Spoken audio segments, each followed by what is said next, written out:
Greetings, everybody. How you doing? This is Coach Fleischer, and today we're going to talk about main muscle groups. I want to take 1 minute or so for this class, though, before we get started. And I just want to touch base on team builder stuff, and then we'll get into our main muscle groups, and then push you guys onto a workout.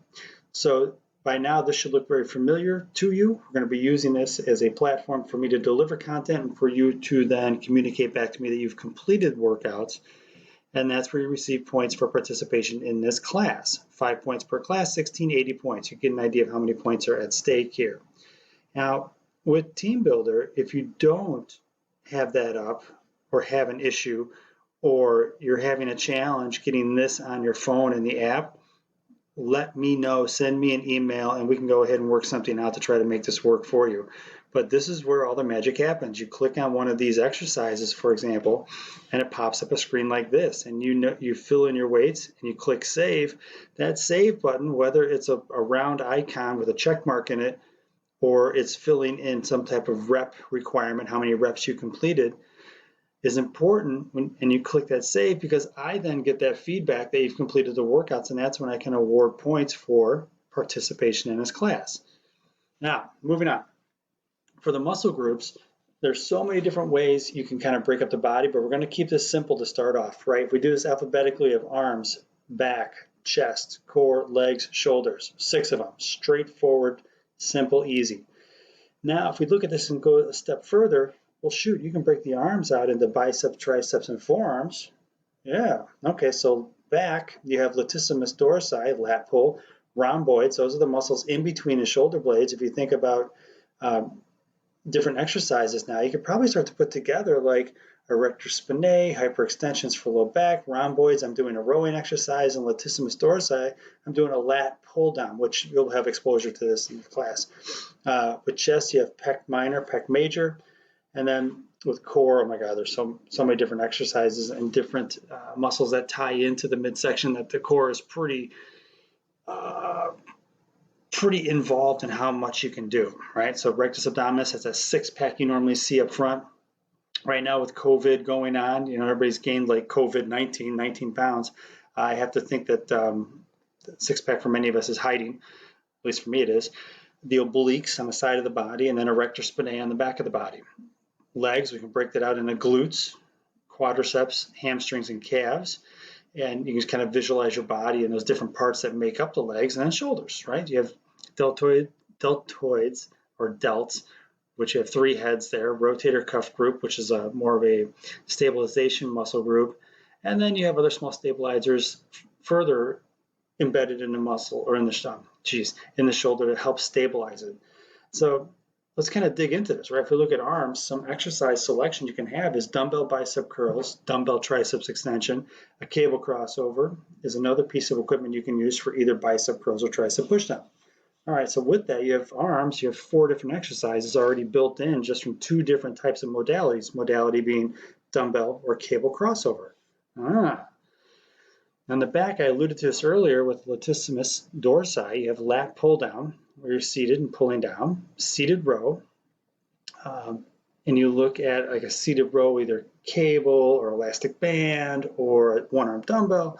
For a one-arm dumbbell row, all those muscles are in the back.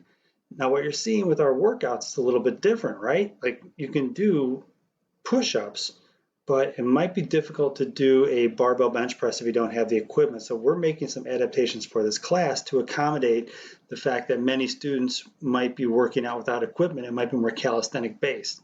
So the premise you have with this class is, okay, so we can't get into the gym. We need to find a way to still get our fitness and be able to do so top to bottom with very little equipment. With legs, you can look at this in terms of 2 legs at one time, like a leg press or a squat, or you can do alternate or single leg exercises like a lunge, where you're stepping forward and you're putting a load on one side of your body, not the other. And then the back side of the body, you have leg curls or a stiff-legged deadlift.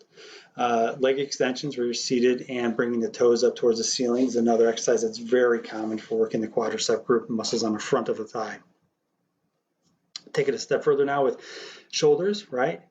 Got dumbbell shoulder press, machine press of some variety, Shoot, you can pick up your dog and do overhead shoulder presses, or a gallon of milk and do overhead shoulder presses. Side raises, same thing. Pick up a can of soup and do side raises, right? Or in this case, dumbbells. Now, with the core itself, you have so many muscles that come together, whether it's rectus abdominis, the obliques, or it's the low back. And you can really layer in a number of different exercises for the core group. And I just threw 3 of them out here for the heck of it. One of which is crunches for the front, that rectus abdominis area. Laying face down, doing low back hyperextensions, right, is another core exercise, but it's the backside of the body.